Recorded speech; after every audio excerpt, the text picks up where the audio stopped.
Hi friends, എല്ലാവർക്കും നമസ്കാരം. എല്ലാവർക്കും നമ്മുടെ ചാനലിലേക്ക് സ്വാഗതം. ഇപ്പം ഒരുവിധം ജില്ലകളിലൊക്കെ ആയിട്ട് LDC പരീക്ഷ കഴിഞ്ഞിരിക്കുന്ന കുറേ ആളുകളുണ്ട് അല്ലേ. ഇനിയിപ്പം നമ്മുടെ സെപ്റ്റംബറിലും ഒക്ടോബറിലും കൂടെ ഒരു 2 എക്സാമും കൂടെ കഴിഞ്ഞ് കഴിഞ്ഞാൽ LDC എന്ന് പറഞ്ഞ വലിയൊരു ഭാവാങ്കം അങ്ങോട്ട് തീരുകയാണ്. അപ്പോൾ കുറേ ആളുകൾ ഇരുന്ന് പഠിച്ച് എഴുതിയിട്ടുള്ള ഒരു പരീക്ഷയാണ് LDC എന്ന് പറയുന്നത്.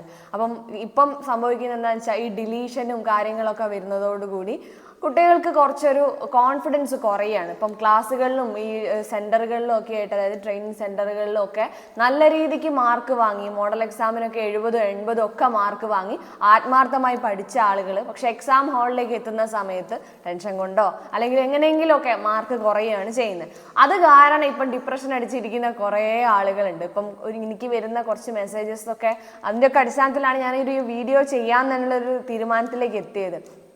പല ആളുകളും പറയുന്നത് ഇപ്പോൾ സ്റ്റക്കായി പോയി എന്ന്. കാരണം നല്ല രീതിക്ക് ആത്മാർത്ഥമായി പഠിച്ച് എക്സാം എഴുതിയിട്ടുണ്ടാവും, പക്ഷേ ഈ ഒരു 9ഉം 10ഉം ഡിലീഷനൊക്കെ വരുന്ന സമയത്ത് നമ്മളെ അത് മെൻ്റലി ബാധിക്കുകയാണ് ചെയ്യുന്നത്. നമ്മളെ കയ്യിൽ നിന്നല്ല ഒരു തെറ്റ് വരുന്നത് അല്ലേ, നമ്മുടെ കയ്യിൽ നിന്ന് വരാത്തൊരു തെറ്റിനാണ് നമ്മൾ എന്ത് ചെയ്യുന്നത്, ഭയങ്കരമായിട്ട് അനുഭവിച്ചുകൊണ്ടിരിക്കുന്നത്. അപ്പോൾ നിങ്ങൾ ആദ്യം മനസ്സിലാക്കേണ്ട ഒരു കാര്യം, ഈ ഡിലീഷൻ എന്നൊക്കെ പറയുന്നത് ഒരാളെ മാത്രം ബാധിക്കുന്ന വിഷയമല്ല. ഈ ഡിലീഷൻ എല്ലാവരെയും ബാധിക്കുന്ന വിഷയമാണ് അല്ലേ. അപ്പം നമ്മളെ മാത്രം ബാധിക്കുന്നു നമ്മൾ ചിന്തിക്കുന്ന സമയത്താണ് നമുക്ക് ഈ ഒരു ടെൻഷനും കാര്യങ്ങളൊക്കെ വരുന്നത്. ഇത് എല്ലാവരെയും ബാധിക്കുന്ന കാര്യങ്ങൾ തന്നെയാണ്. പിന്നെ വേറൊരു പ്രശ്നം വരുന്നതെന്ന് വെച്ചാൽ എക്സാം ഹാളിലേക്ക് എത്തുന്ന സമയത്തുള്ള ടെൻഷനാണ്.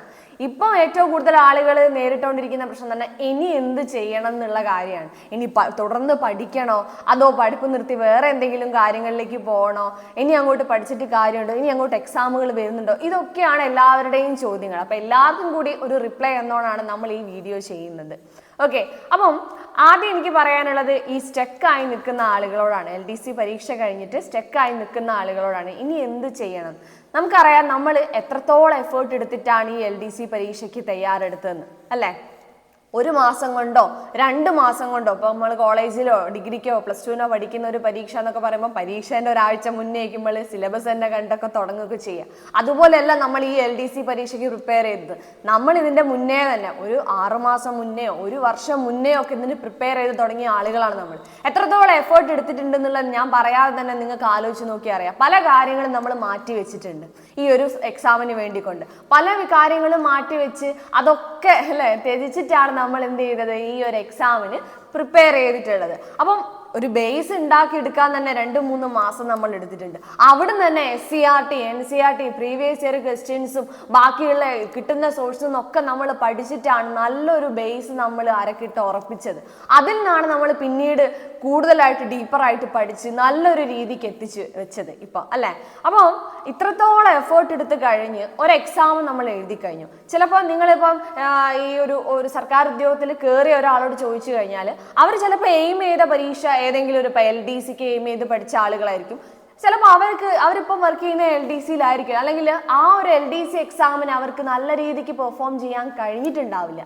തുടർന്ന് വരുന്ന എക്സാമുകളിൽ ഏതെങ്കിലുമൊക്കെ ആയിരിക്കും അവർ കയറിയിട്ടുണ്ടാവുക. അപ്പോൾ അങ്ങനെയാണ്. കാരണം എന്താ വെച്ചാൽ നമ്മൾ നോക്കി അല്ലെങ്കിൽ നമ്മൾ പ്രിപ്പയർ ചെയ്ത് വരുന്ന എക്സാമുകൾ തന്നെ, നമ്മൾ ആത്മാർത്ഥമായി പഠിച്ചെഴുതുന്ന എക്സാമിന് തന്നെ നല്ല രീതിക്ക് നമുക്ക് പെർഫോം ചെയ്യാൻ കഴിഞ്ഞെന്ന് ഉറപ്പുണ്ടാവില്ല, അല്ലെങ്കിൽ അത് ചെയ്യാൻ പറ്റിയെന്ന് വരില്ല.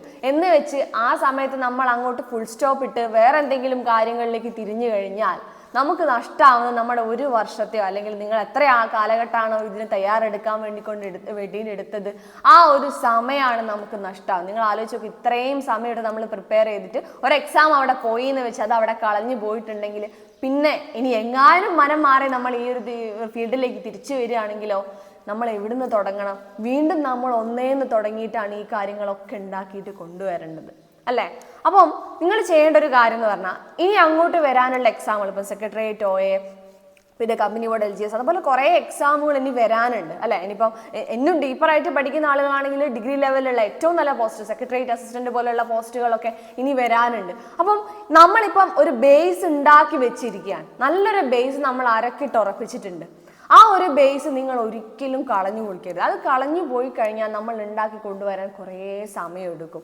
പിന്നെ ഈ ഒരു എക്സാം ഹാളിലേക്ക് എത്തുന്ന ടെൻഷനും കാര്യങ്ങളൊക്കെ ഇപ്പൊ ഏകദേശം നിങ്ങൾക്ക് മനസ്സിലായിട്ടുണ്ട്. ആത്മാർത്ഥമായി പഠിച്ച് എക്സാം ഹാളിലേക്ക് എത്തിയിട്ടുണ്ടെങ്കിൽ എങ്ങനെ പെർഫോം ചെയ്യണം എന്നുള്ളത് LDC പരീക്ഷ കഴിഞ്ഞു നിൽക്കുന്ന ആളുകൾക്കാണെങ്കിൽ കുറച്ചെങ്കിലും മനസ്സിലായിട്ടുണ്ടാവും. അപ്പൊ അവർക്ക് ഇനി അങ്ങോട്ട് എഴുതുന്ന എക്സാമിന് കുറച്ചും കൂടി ഒരു കോൺഫിഡൻസ് വരും. പിന്നെ നിങ്ങൾ ആലോചിച്ച് നോക്കിയേ, ഒരു ചെറിയ സമയം കൊണ്ട് പഠിച്ചിട്ട് നമുക്ക് ഇത്രയും മാർക്ക് നേടാൻ കഴിഞ്ഞെങ്കിൽ കുറച്ചും കൂടി ഒരു എഫേർട്ട് ഇട്ട് കഴിഞ്ഞാൽ നമുക്ക് എത്ര മാർക്കോളം നേടാൻ കഴിയുന്നുള്ളത് നിങ്ങളൊന്ന് ആലോചിക്കുക. എല്ലാത്തിൻ്റെ ഒരു പോസിറ്റീവ് വശം നമ്മൾ ചിന്തിച്ച് നോക്കുന്ന സമയത്തോ നമുക്ക് ഈ കാര്യങ്ങളൊക്കെ മനസ്സിലാക്കി നമ്മളിപ്പം ചിന്തിക്കുന്ന രീതി തന്നെ ഇത്രയും ഞാൻ പഠിച്ചു, ഇത്രയും ഞാൻ എത്തി, ഇത്രയും ഞാൻ നോക്കി, എന്നിട്ട് എന്ത് ചെയ്തില്ല, എനിക്കൊരു റിസൾട്ട് ഉണ്ടായില്ല. ചില ആളുകൾ ചിലപ്പോൾ വീട്ടിലുള്ള സിറ്റുവേഷൻസ് ഒക്കെ അത്രയും മോശമായിട്ടുള്ള ആളുകളുണ്ടാവും. അവരത്രയും എഫേർട്ട് എടുത്ത് പഠിക്കുന്നുണ്ടാവും. വീട്ടുകാരൊക്കെ സപ്പോർട്ട് ചെയ്യുന്ന ആളുകളുണ്ടാവും, സപ്പോർട്ട് ചെയ്യാത്ത ഒരുപാട് പേരുകൾ എനിക്ക് പേരുടെ കയ്യിൽ നിന്ന് എനിക്ക് മെസ്സേജ് വരാറുണ്ട്. വീട്ടുകാരുടെ സപ്പോർട്ടില്ല, കുടുംബക്കാരുടെ സപ്പോർട്ടില്ല, അവിടുന്ന് ഇവിടുന്ന് ഒക്കെ കുത്തുവാക്കുകൾ കേൾക്കും. ഇതെല്ലാം കൂടെ കേട്ടിട്ടാണ് പഠിക്കുന്നത്.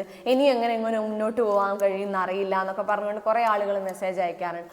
അവരോടുകൂടി ഞാൻ പറയാനുള്ളത്, ആ കുത്തുവാക്കുകളൊക്കെ നിങ്ങളൊരു ഇൻസ്പിറേഷനായിട്ട് ഇങ്ങോട്ട് എടുക്കുക, എന്നിട്ട് അങ്ങോട്ട് പഠിക്കുക. ഓക്കെ, ഇനി ഇതൊന്നുമില്ല എല്ലാവരും സപ്പോർട്ട് ചെയ്യുന്നുള്ളതെന്ന് വെച്ചാൽ നിങ്ങൾ ഏറ്റവും കൂടുതൽ ഭാഗ്യവാന്മാരാണ്. ബാക്കിയുള്ളവരെ വെച്ച് നോക്കുന്ന സമയത്ത് ഭാഗ്യവാന്മാരാണ്. കൂടുതൽ സപ്പോർട്ട് നിങ്ങൾക്ക് കിട്ടുന്നുണ്ടെങ്കിൽ ആ സപ്പോർട്ട് നിങ്ങൾ എന്ത് ചെയ്യാം, തുടർന്നുണ്ടാകുന്ന രീതിയിൽ തന്നെ ഉറപ്പിച്ചിട്ട് പഠനം നല്ല രീതിക്ക് തുടരാം.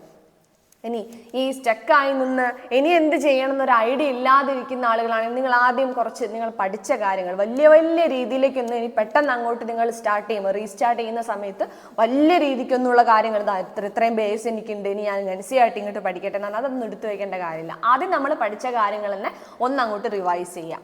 റീസ്റ്റാർട്ട് ചെയ്യുന്ന ആളുകളോടാണ് പറയുന്നത്, ഒന്നങ്ങോട്ട് റിവൈസ് ചെയ്യുക. റിവൈസ് ചെയ്ത് കഴിഞ്ഞിട്ട് പതുക്കെ മതി, തിരക്കിട്ടിട്ടൊന്നും ചെയ്യേണ്ട ആവശ്യമില്ല. റിവൈസ് ചെയ്ത് കഴിഞ്ഞ് പിന്നെ ഇപ്പോൾ സെക്രട്ടേറിയറ്റ് OA പോലുള്ള പരീക്ഷകളാണെങ്കിൽ LDക്ക് ഒരുവിധം ബേസ് ചെയ്തിട്ടുള്ള ബേസ് ആയിട്ടുള്ള ആളുകൾക്ക് സുഖമായിട്ട് എഴുതാൻ പറ്റുന്ന പരീക്ഷയാണ്. ഇനിയിപ്പം അതല്ല, നിങ്ങൾ അത്യാവശ്യം ബേസ് നല്ല രീതിക്ക് ഉറപ്പിച്ചിട്ടുള്ള ആളുകളാണെങ്കിൽ സെക്രട്ടേറിയറ്റ് അസിസ്റ്റന്റ് പോലുള്ള പരീക്ഷയ്ക്ക് നേരിട്ട് തന്നെ നമുക്ക് അതിന് പ്രിപ്പയർ ചെയ്യാൻ വേണ്ടി കഴിയും. ഓക്കെ, അപ്പം നിങ്ങളതിന് ചെയ്യേണ്ട കാര്യം എന്താണെന്നുണ്ടെങ്കിൽ പഠിച്ച കാര്യങ്ങൾ ഒന്നൊന്ന് റിവൈസ് ചെയ്യുക. ഒരു 1 വീക്കോ 2 വീക്കോ ഒക്കെ എടുത്തിട്ട് ഒന്നൊന്ന് ഓടിച്ച് നോക്കിയാൽ മതി.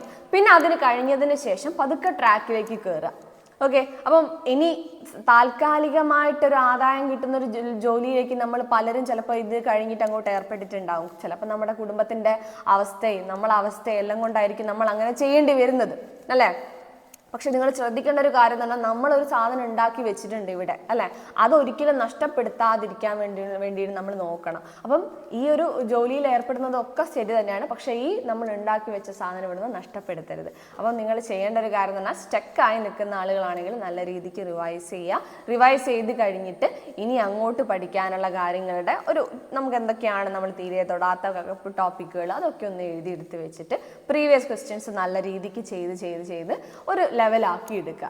ഓക്കെ, ഒരിക്കലും സ്റ്റക്കായി നിൽക്കരുത്. നിങ്ങൾ ചെയ്യുന്ന നമ്മളിപ്പം തിരിഞ്ഞു നോക്കുന്ന സമയത്ത് കുറച്ചൊരു വർഷം കഴിഞ്ഞ് നമ്മളിപ്പം താൽക്കാലികമായിട്ട് എന്തെങ്കിലും ഒരു ജോലി കയറി കുറച്ചൊരു വർഷം കഴിഞ്ഞ് പിന്നെ നമ്മൾ തിരിഞ്ഞു നോക്കുന്ന സമയത്തോ നമുക്ക് തോന്നും അന്ന് ഞാനത് ചെയ്യേണ്ടതില്ലായിരുന്നു എന്ന്, അല്ലേ?